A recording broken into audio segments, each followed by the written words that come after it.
우리가 아가서의 말씀이 이제 끝을 향해 가고 있습니다. 아가서가 하나님의 말씀이 맞는가, 그 정경성에 대한 많은 논쟁과 연구는 오랫동안 있어 왔고, 그 결과가 오랜 시간 하나님의 말씀으로 우리에게 기록되어 왔다라는 것을 거듭해서 들어왔습니다. 오랜 연구와 논쟁의 결론처럼 오늘 본문에서도 마찬가지로 우리는 각기 단어가 의미하는 바를 고귀하고 젠틀한 표현으로 수정하거나 영적인 비밀을 밝히는 알레고리적 해석으로 보아서는 안 됩니다. 본문 그대로 남녀의 뜨거운 사랑을 우리는 성경을 통해서 보고, 하나님께서 창조하신 아름다운 남녀의 사랑을, 또 그 질서를 다시금 확인하게 되는 하나님의 말씀입니다. 그리고 우리가 자녀들을 통하여 하나님 아버지의 마음을 배우듯 남녀 간의 사랑을 통하여서도 신랑 되신 하나님을 알아가게 되는, 하나님의 마음을 배우게 되는 말씀이기도 합니다. 본문을 통하여 신부는 신랑 앞에서 춤을 추고, 그 신랑은 그 신부를 바라보고 있습니다. 우리가 읽은 본문의 말씀처럼 발끝에서 머리끝까지 한 곳을 바라보며 감탄하고 기뻐하고, 그리고 그것을 본문을 통하여 표현하고 있습니다. 제3자의 시선으로 그 몸매를 바라보는 것이 아니라 신랑이 신부를 바라보는, 그 여인을 향한 이 신랑의 시선이 국한되어져 있습니다. 결혼식 때 춤을 추는 문화를 가진 민족은 많이 있습니다. 친구들은 흥을 돋우고, 신랑과 신부는 서로의 춤 사위를 보면서 감탄하고 기뻐합니다. 실제로 이런 말씀을 하신 분이 있을지 모르겠지만, 그저 그 모습이 너무나 아름다워서, 그 모습이 너무나 사랑스러워서, 연애 시절이나 아니면 신혼 초기에 너의 방구 냄새까지도 사랑스럽다, 이렇게 표현하는 것 우리가 개그 소재로도 쓰기도 하고, 가정에 웃긴 말로 재미삼아 하기도 하지만, 그만큼 내가 그것마저도 사랑스럽고 그 순간마저도 함께하고 싶다라는 표현인 것이죠. 본문에 나타난 이 신랑의 거듭되는 감탄과 표현은 그 여인을 향한 사랑의 눈길을 우리로 하여금 느끼게 합니다. 신랑과 신부는 서로를 바라보고 기뻐하며 감탄하고 사랑스러움에 즐거워하고 있습니다. 본문의 사랑은 우리에게 주는 여러 속성들이 있겠지만, 사랑에 대한 속성을 우리가 여러 말로 정의하기도 하고, 성경에 나타난 표현들을 우리가 알기도 하지만, 본문을 통하여 우리가 보는 이 사랑의 마음, 이 사랑의 감정, 남녀 간의 사랑을 통하여 무엇을 누리게 하느냐? 서로를 기뻐한다는 것입니다. 그 사랑으로 인하여 서로를 기뻐하는 모습이 오늘 우리가 읽은 본문에서도 나타납니다. 7장 6절의 말씀에서도 보면, 사랑아 내가 어찌 그리 아름다운지 어찌 그리 화창한지 즐겁게 하는구나. 이 신랑의 기쁨과 감탄은 신부를 향한 기쁨에서 오는 것입니다. 본문에서 신체를 나타내는 표현들을 영적으로 해석하지 않더라도 본문은 우리에게 충분히 신부로 하여금 기뻐하는 신랑을 나타내주고 있습니다. 하나님께서 우리의 머리털까지 세신다, 이런 표현을 우리가 기억하는데, 지금 신부를 바라보며 한 곳 한 곳을 묘사하는 이 성경의 표현들을 보았는데, 우리의 머리털까지도 주님이 세신다라고 할 때는 신랑이 신부를 바라보는 것보다 얼마나 더 집중하고 오랜 시간 관찰하는 것이겠습니까? 그 머리털까지 세신다 하시는 주님의 그 표현, 우리의 고백이 나를 얼마나 사랑하시고 그 모든 순간을 함께 하기를 원하시는 하나님의 마음을 우리가 생각해 보게 되는 것입니다. 사랑은 그만큼 기뻐하는 것이고 감탄하는 것입니다. 성도 간에 우리가 초신자를 바라보며 너무나 사랑스럽고 모습이 너무 예쁘다 말씀하시는 권사님들, 집사님들을 제가 여럿 배웠습니다. 뭔가 그 성도의 모습, 남이지만, 우리 교회에 온 지 얼마 되지 않았지만 그럼에도 불구하고 열심을 내고 어려운 중에서도 예쁘게 신앙생활하는 모습이 너무나 예뻐 보여서, 사랑스러워 보여서 자식이 아닌데 자식을 보는 듯한 그 사랑의 눈빛을 제가 여럿 보았습니다. 그 사랑의 마음으로 인해서 우리는 서로 간의 성도 간의 교제 안에서도 기뻐하고 감탄하는 것입니다. 우리가 자녀들 간의 사랑에서도 어떻습니까? 그저 그 모습만으로도 기뻐하고 감탄스러운 것이 자녀를 향한 사랑 아니겠습니까? 박수 쳐주고 격려해주고, 그것이 우리에게 나타내는 사랑의 모습입니다. 부족해도 연약해도 그저 기뻐하고 감탄하는 것이 사랑의 모습이라면, 오늘도 연약하고 부족한 우리들의 모습 속에 하나님은 그저 기뻐하시고 감탄하고 계실 줄로 믿습니다. 어떠한 상황까지 우리가 본문에 나타난 이 여인의 춤솜씨가 어떠한 수준인지는 알 수 없지만 그저 그 모습만을 바라보며 기뻐하고 감탄하는 그 신랑의 모습처럼, 신랑 되신 주님께서 우리를 바라보시며 어여쁜 자여 기뻐하며 감탄하시는 그 사랑의 마음을 오늘 우리에게 표현하고 계시는 줄로 믿습니다. 본문의 사랑은 두 번째로 서로에게 어떤 마음을 안겨주는가? 안정감을 안겨줍니다. 서로에게 기쁨이 되었다면 또 서로로 인하여, 상대방으로 인하여 안정감을 주는 것이 사랑이라는 것입니다. 친구들은 여인에게 돌아오라 말합니다. 어제 본문 마지막이었습니다. 돌아오라 돌아오라.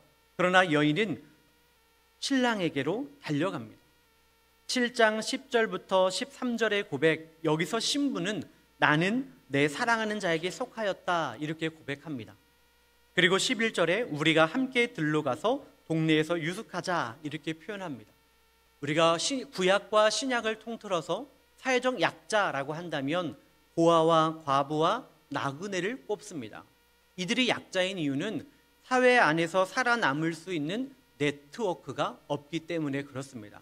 사회적 기반이 없고 네트워크가 없을 때 그들은 사회적 약자가 되는 것입니다. 그런데 창세기 2장 24절에 보면 남자가 부모를 떠나 그의 아내와 합하여 둘이 한 몸을 이룰지로다 이렇게 말씀합니다. 유일하게 자진하여 사회적 네트워크를 떠나는 시점이 나그네가 되는 시점과 결혼의 시점이라는 것입니다. 그러나 상대적으로 나그네는 여전히 사회적으로 불안한 상태입니다. 그래서 여전히 성인임에도 불구하고 사회적 약자라, 구제의 대상이라 표현하는 것이죠. 그런데 결혼한 신랑과 신랑은 그렇지 않습니다. 그들은 불안한 존재로 보지 않고 사회적 약자로 보지 않습니다. 많은 이들은 그를 격려해주고 축하해주고 또 그 모습으로 인하여 공동체가 기뻐합니다. 상대적으로 개방된 공간에 위험이 노출될 수 있는 들로 나가는 것, 들로 나가자, 우리가 본문에서 보았던 것처럼 그 들로 나가는 것, 위험을 감수하고도 두려울 수 있는 곳임에도 불구하고 여러 위험에 노출될 수 있음에도 불구하고 그들이 그곳으로 가는 것을 두려워하지 않는 것은 신부에게 신랑이 있고 신랑에게 신부가 있기 때문입니다. 이것이 사랑이 주는 안정감입니다. 더 이상 친구들의 부름에 얽매일 필요가 없고 본토 친척 아비집을 떠나는 것에 대한 두려움도 떨쳐내는 본문의 남녀의 모습입니다. 무엇보다도 7장 10절 그가 나를 사모하는구나, 12절 내 사랑을 내게 주리라. 서로의 사랑을 확인했을 때 이 둘은 세상이 두렵지 않습니다. 어떠한 역경과 고난도 이겨낼 수 있을 것 같습니다. 사회적 기반이 없는 젊은 남녀가 서로를 통하여 느끼는 그 안정감이 보여지십니까? 본문을 통하여서 느끼는 그 사랑의 안정감과 더불어 우리가 느낀 사랑의 감정, 그 안정감, 그리고 우리가 드라마나 여러 사회적 모습을 통하여서도 남녀 간의 사랑일 때 우리는 사회가 두렵지 않고 세상이 두렵지 않고 차라리 나와 도망가자, 이런 표현을 우리가 드라마에서 보지도 않습니까? 그러니까 서로를 통하여 느끼는 그 안정감이 사회적 두려움보다 더 크다는 것입니다. 우리는 이 본문의 말씀을 통하여서 그 사랑의 안정감을 통하여서 또한 무엇을 배우게 됩니까? 주님께서 내 안에 거하시고 내가 주 안에 거할 때 주님의 사랑이 내게 확신되어지고 내가 주님 앞에 사랑을 고백할 때 우리는 거기서부터 오는 그 안정감, 세상의 파도가 일고 풍랑이 일지라도 주님이 내게 주시는 사랑으로 하여금 우리의 마음은 늘 평안하고 잠잠하다 고백할 수 있는 것입니다. 지난 한 주간에 제 마음을 요동치게 하던 사건들이, 순간들이 잠깐 있었습니다. 그러나 그 예배를 통하여 제가 하나님 앞에 거듭 고백했던 내용이 있다면 제 마음의 파도를 잔잔하게 해 주십시오. 요동치는 내 마음을 하나님 평안케 하여 주시옵소서. 이것이 그 순간의 기도였습니다. 그 순간의 기도. 내가 그 순간을 감정적으로 나섰다면 아마 그 파도는 더 큰 파도가 일었을지도 모르겠습니다. 그러나 나를 사랑하시는 주님이 나의 기도를 듣고 계시고 내 기도에 응답하심을 믿을 때, 신뢰할 때 내 마음은 안정을 되찾고 평안함을 유지하게 되었다는 것입니다. 남녀 간의 사랑이 그 서로에게 안정감을 주는 것은 그 사랑으로 인하여 주는 큰 영향력 중에 한 가지입니다. 그렇기 때문에 성경에서는 그 신혼 부부를 본토 친척 아비집을 떠나거나 낯선 들판으로 나아가는 그 남녀를 약자라고 하지 않습니다. 사회적 약자라 하지 않습니다. 불안한 자들이라 말하지 않습니다. 오히려 안전하고 안정감 있고 완전한 자들이라 칭하는 것입니다. 우리가 하나님께서 나를 사랑하신다라는 그 표현을 아는 것만으로는 충분하지 않습니다.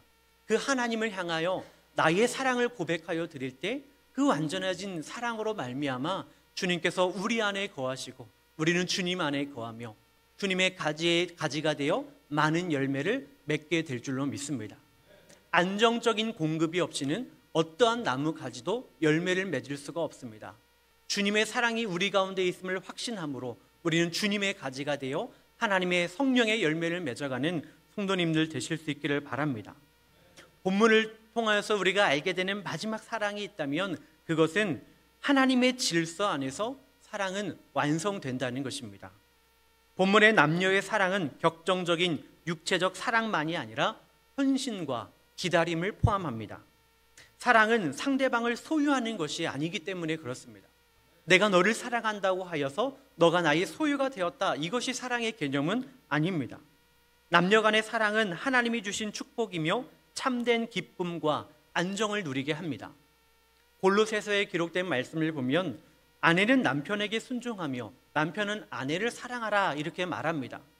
뭔가 우리의 정서상 순종하는 자가 더 가불해서 을의 관계인 것 같지만 남편을 사랑함으로 그 청을 들어주는 순종과 아내를 사랑함으로 순종하고 배려하는 것, 이것은 다른 개념이 아닙니다. 하나님의 시선으로는 다른 개념이 아니라는 것입니다. 서로 간에 사랑하고 순종하는 것, 이것은 서로를 배려하고 인내하며 기다려주는 사랑의 마음이기도 합니다. 인간에게 주신 자유의지는 우리로 하여금 끊임없이 욕망을 찾아가게 합니다. 더 많은 것을, 맛있는 것을 먹고 싶고 편안히 쉬고 싶고 더 자고 싶은 그런 욕망의 마음을 우리로 하여금 끌어냅니다. 그러나 이것은 창조 질서 안에서, 하나님의 질서 안에서 아름다울 수 있습니다. 그 질서는 인내와 절제를 포함합니다. 남녀 간의 사랑, 부모 자식의 사랑, 성도의 사랑은 질서 안에서 아름다운 것입니다. 오늘 우리가 읽은 말씀 8절에서도 보면 내가 내 어머니의 젖을 먹은 오라비와 같았더라면, 뭔가 서로 간의 만남을 하고 그 입맞춤을, 여기서 입맞춤의 인사는 우리가 서양인들이 만나서 서로 볼터치를 하면서 뽀뽀하는 그 입맞춤의 인사를 이야기하는 것입니다. 그저 낯선 사람이 모여서 반가움으로 낯선 사람들이 그런 표현을 당장 하지는 않는 것처럼 너가 나의 오라비였다면 그냥 가족 간에 만나서도 반갑게 인사하는 것이 저들의 문화이거든요. 그러니까 이것을 남들이 자연스럽게 보고 이것이 우리에게 익숙하게 자연스럽게 행해지는 것처럼 자주 봤으면 좋겠고 또 만났으면 좋겠고 자꾸 보고 싶은 그 마음을 표현하는 것입니다. 그런데 그 여인은 지금 기다리고 있는 거예요. 이 신랑과 신부는 지금 인내하며 절제하고 있는 것입니다. 마지막 읽었던 4절 말씀에서도 보면 너희에게 부탁한다, 내 사랑하는 자가 원하기 전에는 흔들지 말며 깨우지 말지니라. 그저 내 욕망대로 욕구대로 무질서하게 그 사랑을 소유하고자 하는 것이 아니라 서로를 위하여 배려하고 인내하며 하나님의 질서 안에서 그 사랑을 완성시켜가고 있다는 것입니다. 무질서한 사랑은 오히려 앞에서 언급한 그 사랑으로 인한 기쁨과 감탄 그리고 안정감의 파괴를 가져옵니다. 그래서 무질서함의 사랑은 오히려 기쁨과 만족을 얻기보다는 서로에게 상처와 아픔을 남기게 되는 것입니다. 우리에게 일러주는 성경에 적절한 표현이 있습니다. 그리스도 안에서라는 표현입니다. 우리가 이 세상을 살아갈 때 그리스도 안에서 하나님의 사랑을 확증하게 됩니다. 우리에게 주신 독생자 예수 그리스도가 하나님께서 우리에게 확증하여 주신 하나님의 사랑, 확증하여 보여주신 하나님의 사랑이라 할 때 우리는 그리스도 안에서 나를 향한 하나님의 그 완전하신 사랑을 경험하게 됩니다. 하나님을 향한 사랑을 고백할 때에도 그리스도 안에서 내가 주 예수 그리스도를 믿음으로 하나님 앞에 그 사랑을 표현하여 드릴 때 주는 내 안에 함께 하시고 나는 주님의 사랑으로 그리스도 안에서 살아가게 되는 것입니다. 남녀 간의 사랑도 마찬가지이고요. 부모 자식 간의 사랑도 마찬가지입니다. 성도 간의 교제와 사랑도 마찬가지입니다. 그리스도 안에서 질서를 지켜나갈 때 그 사랑은 완전하여 질 줄로 믿습니다. 그 사랑은 온전하여 질 줄로 믿습니다. 그 온전한 사랑 안에서 우리는 앞서 언급하였던 것처럼 서로를 바라보며 감탄하고 기뻐하고 또한 서로의 존재로 인하여 안정감을 느끼게 될 줄로 믿습니다. 성도의 교제 안에서도 이러한 안정감은 있습니다. 늘 그 자리를 지켜주는 우리 장로님, 권사님, 집사님, 성도님, 그 존재들은 우리로 하여금 동일한 신앙 안에서 동일한 하나님을 믿는 기쁨 안에서 그 하나님을 섬기는 그 안정감을 우리에게 준다는 것입니다. 세상에서도 함께하는 즐거움과 기쁨이 있을진데 그리스도 안에서 함께하는 교회는 어떠하겠습니까? 그 어떠한 세상도 경험할 수 없고 이해할 수 없는 그 기쁨과 안정, 그 평안이 그리스도 안에서 우리에게 허락될 줄로 믿습니다. 주님께서 그 참사랑과 기쁨 속에서 오늘 하루를 온전함으로 완성시켜 가도록 오늘 한날 가운데 우리와 함께 하실 줄 믿습니다. 그 기쁨과 그 안정을 사모하며 오늘 하루의 사랑이 될 수 있기를 소망하는 믿음의 한날이 될 수 있기를 축복합니다. 기도하시겠습니다.